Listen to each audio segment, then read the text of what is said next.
Oh, okay, excuse me, sweetie, but you're doing that all wrong. What? I mean, yeah, no, it's fine. Just, honey, just give me a hand and the... Oh, you act as if I was gonna gnaw the left one off at the wrist. I mean, I won't bite. Jeez. I've already had brunch. Nobody. Okay, well, for a couple of people practicing to be stage performers, I mean, you're a bit on the stiff side, aren't you? Oh, I know what you're thinking. You're thinking, who is this crazy old lady barging in on my rehearsal time who stinks of vodka? Well, you know what? I take offense to that. My stink is from the lousy perfume the sales lady swore was Parisian. Smells more like the pit of a primate house if you ask me. Oh, and the vodka. Well, I just like to think of that more as like a social lubricant, if you will. Oh, and crazy. I've been called crazy so many times, you know, I'm starting to think it was more like a childhood nickname, you know. If I'm crazy, well, I think I rightfully earned it. Oh, but sweetie, still, I mean, you're doing that handcuff trick all wrong. I mean, well, I should know. Honey, it was my Harry Houdini who first pulled it off. Marilyn Monroe's speedy marriage to Joe DiMaggio was one of the most publicized old Hollywood romances, and shortly after their fairy tale wedding, the couple's relationship began to fall through the cracks, and the media was there to cover every second of it. While Bess and Harry Houdini never divorced, still every aspect of their relationship was scrutinized in the media, from Harry's many alleged affairs to Bess's inability to have children. Our obsession with the famous and the extraordinary lives they lead leaves me with one question for all of you. Where do we draw the line between the duties of fame and the malicious exploitation of otherwise normal people? Disappearing Acts, the Bess Houdini story by Julia Neva. All right, these people, you know, they come to see a show, so you got to put on a show for them, you know. I'll show you how it's done. All right, are you watching? Okay, just checking. All right, watch it. Okay, you got to move your thumbs more inward, like this, see? Okay. And here's where the show part comes in. You got to be like, oh, there goes one, and there goes...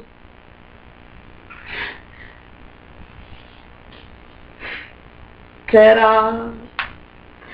You know, it was never too terribly difficult for me. I mean, being as tiny as I am, I guess I've always been a bit bigger than the body I was given, and well, hey, maybe that's why it's always just falling apart on me these days, right? Oh no, but sweetie, when I was your age, whoo, I was a summer, you know? I mean, summers would just spend on Coney Island, just, you know, singing and dancing to the Floor Sisters, and okay, that's when I first met Theo.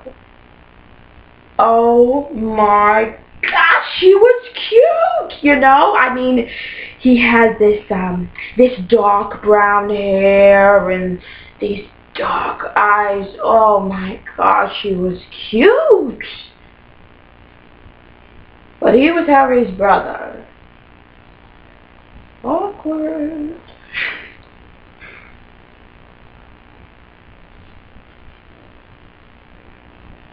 Okay. So, the first time I saw Harry, you know, before the stage show and the road tour and all that, that very first day, do you want to know what I noticed? His smile. And I know that sounds so cliche, right? Oh, his smile. But no, really, I mean, he had this this little, like, smirk, you know, just hiding in the corner of his mouth as if to say, well, now you see, now you don't, you know, oh, and the whole time you're staring so intently just to catch what happens next that you haven't even noticed that he's stolen your wallet, you know. That little trick is called sleight of hand. Oh, sweetie, but the way you're going at it, it's more like stump a hand. I mean, you got all the grace of a three-legged Doberman. What? I mean, I'm just being honest with you. I mean, you're getting warmer. Speaking of getting warmer, don't mind if I do. I mean, I'd offer you some, but sweetie, my hands are tied. Well, actually, I'd say it's more like your hands are tied.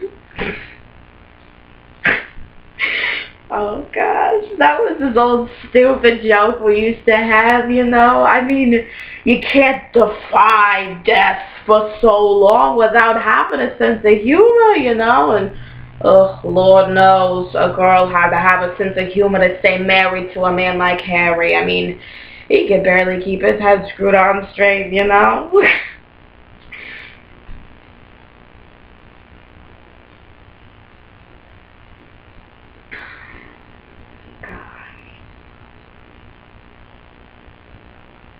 I love that man. Like a lot.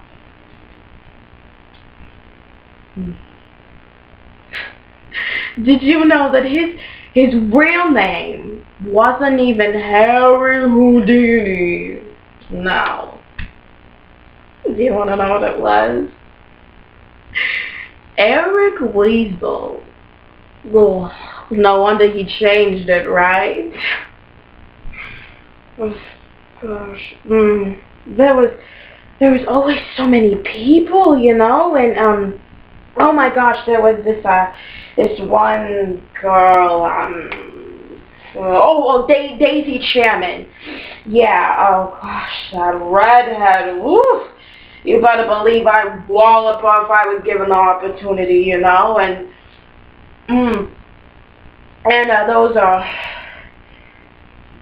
you know what she did? She spread this rumor that I couldn't have kids. And it sucked. Because it was true.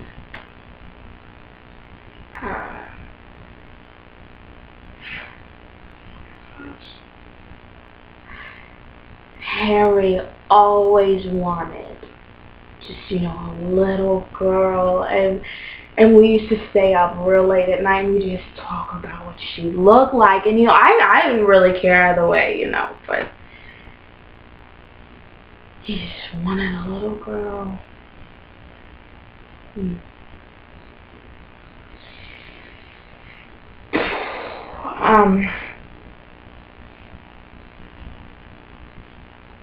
Enough about her, let's talk about me. We had a parrot. Yeah. And his name was Pat, and get this, okay. One day, I'm in the kitchen, and I'm packing up to move from New York to Los Angeles, right? And this is just after Harry had passed, okay? And I hear Pat's cage rattling, so I walk out, you know, and all of a sudden Pat is gone, and I'm thinking, oh my God, you know, where did he go? And then it just comes to me. I mean, he had spent years, you know, just watching Harry just, you know, pick locks and squirm his way out of straitjackets. Guess it only makes sense, you know, just one day he would pick open that lock, you know, and just fly the coop and...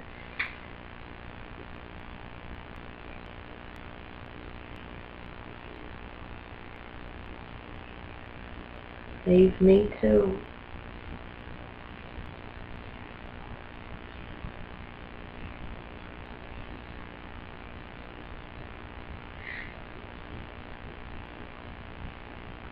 Why does everybody always leave me?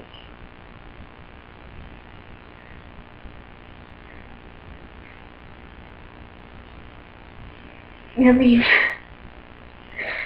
what about me is so hard to love. Just the other day, I had this dream, and Harry, he came through the door and he said, "Baby, I'm so sorry." And I said, "No, it's okay." And he took my hands and lifted me onto his feet like he used to do, and I just sort of stood there.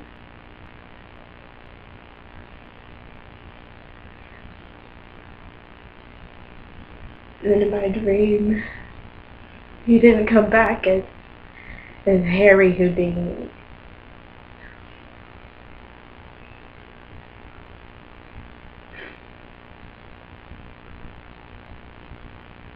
It's just my